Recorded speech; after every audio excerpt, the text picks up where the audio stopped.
भिवंडी निजामपुर शहर की महानगर पालिका परिषद के कर्मचारी और अधिकारियों द्वारा 19 दिसंबर की मध्यरात्रि के पश्चात भिवंडी कल्याण रोड से साईं बाबा मंदिर तक सड़क का माप और मार्किंग का काम शुरू कर दिया गया। इस सड़क चौड़ीकरण को लेकर महानगर पालिका परिषद अधिकारी और स्थानीयों में पहले से विवाद चल रहा था।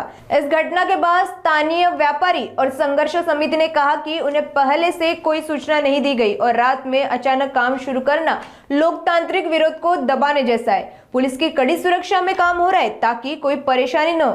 स्थानीय दुकानदार और नागरिक इस प्रोजेक्ट से अपनी दुकान और जीवन पर असर पड़ने की चिंता कर रहे हैं। फिलहाल महानगर पालिका प्रशासन की ओर से इस मामले में कोई आधिकारिक बयान नहीं आया है, किंतु सड़क चौड़ीकरण के इस काम को लेकर स्थानीय और व्यापारियों में गहरा आक्रोश देखा गया।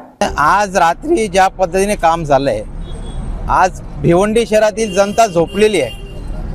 दुकानदार आपापले दुकान, जे बाहेरचे दुकानदार ते आपल्या घरी गेलेले आहेत आणि अशा वेळेस हे लोक गनिमे कावा करून या दुकानांची मार्किंग करतायत, घरांची मार्किंग करतात जे लोक झोपलेले आहेत। अशा चोरीच्या पद्धतीने हे लोक मार्किंग करतायत की इथल्या शहरातल्या व्यक्तीला माहिती नाही पडलं पाहिजे की अशा पद्धतीने चोरीने ते लोक मार्किंग करून आपलं काम करण्याचा प्रयत्न करतात आणि त्यामध्ये पोलीस प्रशासन त्यांना सहकार्य करते।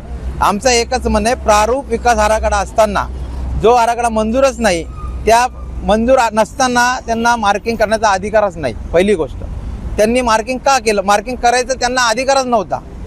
तुम्ही इतकी घाई का करताय? तुम्ही इतकी तत्परता जर दाखवायची होती तर पूर्वी जे मंजूर झालेले जे रस्ते होते ते करायचे होते। जे मंजूर नाही ते रस्ते पहिले करतायत आणि जे मंजूर आहेत, जे नाही आहेत त्याच्यावर त्यांना काम करायला त्यांना आज जोर सुटतोय आणि अशा पद्धतीने रात्रीच्या पद्धतीने ते लोक काम करतायत, ही अतिशय खेदाची बाब आहे आणि त्याचा आम्ही खंत व्यक्त करतो। पोलीस प्रशासन आणि महानगरपालिकाचे जे उपायुक्त होते त्यांच्याशी काय बोलणं झालंय? पोलीस प्रशासनाच्या उपायुक्तांशी आम्ही चर्चा केली, जे एसीपी साहेब होते त्यांचे, पण ते म्हणतात आम्ही आदेशाचं पालन करतोय आणि आदेशाचं पालन करून आम्हाला त्यांना प्रोटेक्शन द्यायचं म्हणून आम्ही प्रोटेक्शन देतोय।